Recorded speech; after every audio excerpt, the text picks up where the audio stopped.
কাতারে এমন একটি ঘটনা আমি এখন বলবো, যে ঘটনা আপনারা শুনে অবাক হয়ে যাবেন। এই ঘটনা কোনো দিন কেউ বলে নাই, শুধু আমি এখন বলবো। এখন কথার মাঝে আমি এখন বলে যাই কোন জায়গায় এখন আছি, আপনারা অবশ্য কমেন্ট করে যাবেন। দেখেন এটা কোন জায়গায় আছি, সেই পরে আপনাকে আমি কথাটা বলতেছি। আমি কাতারে আজ 11 বছর রানিং। 11 বছরের ভিতরে এমন একটি কথা বলবো, যে কথা শুনলে আপনারা অবাক হয়ে যাবেন, বলবেন আজিম ভাই আপনি এই কথাটা কোথায় পেয়েছেন, এই কথাটা আগে বলেন না কেন? ভাই কথাটা হলো রে ভাই, আমি 11 বছর কাতার বয়স হয়ে গেল, দাড়ি মোজ সব পেকে গেছে, আইসি বাচ্চা হয়ে গেলাম বুড়া। জানি না আল্লাহ পাক রব্বুল আলামিন কতদিন আমাকে এই কাতারে রিজিক রেখেছে, এক আল্লাহ পাক রব্বুল আলামিন বলতে পারবে, আমি বলতে পারবো না। না আমার মৃত্যু এখানে লেগেছে তাও বলা অসম্ভব। এই দেখুন যে সুন্দর জিনিসটা, এটা পানি নিচের থেকে উঠতেছে, আবার পানিটা নিচে যাচ্ছে, একই পানি একই জিনিস, একই কত সুন্দর দৃশ্যটা। এই দৃশ্যটা দেখার জন্যই আপনাকে আমি ফজরে নামাজ পড়ে আসলাম এই পার্কে, আপনাকে একটি দৃশ্য দেখানোর জন্য। যাক আলহামদুলিল্লাহ, যেই কথাটা বলা না বললেই চলে না, আপনাকে আমি এখন বলবো, আপনারা বলুন। এখন এটা হলো মুসলিম একটি কান্ট্রি। এই মুসলিম এক কান্ট্রিতে কি আকাম চলে, কোন হোটেলে কি কাজ চলে, আমি আপনাকেও এখন দেখাবো। যে হোটেলটার ভিতরে কাজ চলে, এই একটা হোটেল দেখা যায়, দেখেন এই হোটেলটার মাঝে যত আকাম এটার মাঝে চলে, এটার মাঝে চলে, দুইটা হোটেলেই আকাম চলে। যত আকাম এটা আমিও বললে গুনাহ হবে, এই কারণে বললাম না, শুধু আপনাকে আমি দেখায় গেলাম। আপনার এই হোটেলের ভিতরে আকাম যত আছে সব চলে।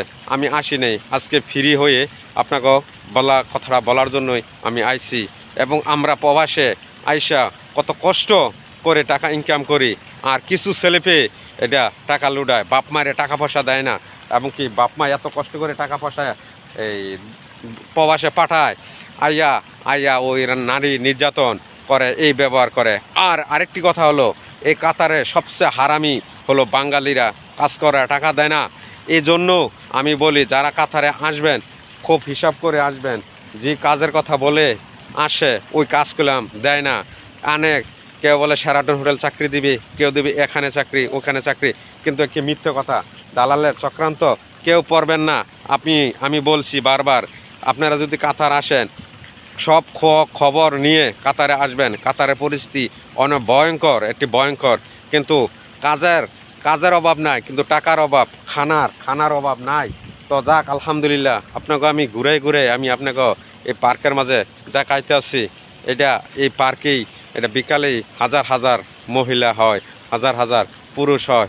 এই জন্য আপনাকে আমি কিছু দৃশ্য দেখানোর জন্য আমি আপনাকে এই ভিডিওটা করেছি। অবশ্য যদি আমার ভিডিওটা ভালো লেগে থাকে তো লাইক, একটা শেয়ার, একটা কমেন্ট করে যাবেন। ও যদি আমাকে একটি লাইক দেন, ভিডিও বানানোর উৎসাহ বাড়ে। এর জন্য আমি আপনাকে একটি বড় নতুন কিছু ইতিহাস এবং নতুন কিছু দৃশ্য আপনাকে দেখানোর চেষ্টা করব। এ দেখুন যদি আপনি আরেকটি কথা বলে যাই, কিন্তু আপনারা বাংলাদেশে একটি যোগ্য নেতা ডাক্তার শফিকুল ইসলামের জন্য এবং কি মার্কা ডাকিবাল্লা, ওই মার্কাটা আপনারা ভোট দিবেন, অবশ্য জয়যুক্ত করবেন। অবশ্যই আমি এখন বিদায় নিব, ভিডিওটা লম্বা করব না। তো যাক আলহামদুলিল্লাহ, আমি ভালো আছি, সুস্থ আছি, এই কামনা করে আজকে বিদায় নিলাম। আসসালামু আলাইকুম ওয়া রাহমাতুল্লাহি ওয়া বারাকাতুহু। যদি ভিডিওটা ভালো লেগে থাকে তো একটি লাইক, একটি শেয়ার, একটি কমেন্ট করে যাবেন, আমার একটি ভালোবাসা দিয়ে যাবেন। আসসালামু আলাইকুম ওয়া রাহমাতুল্লাহি ওয়া বারাকাতুহু।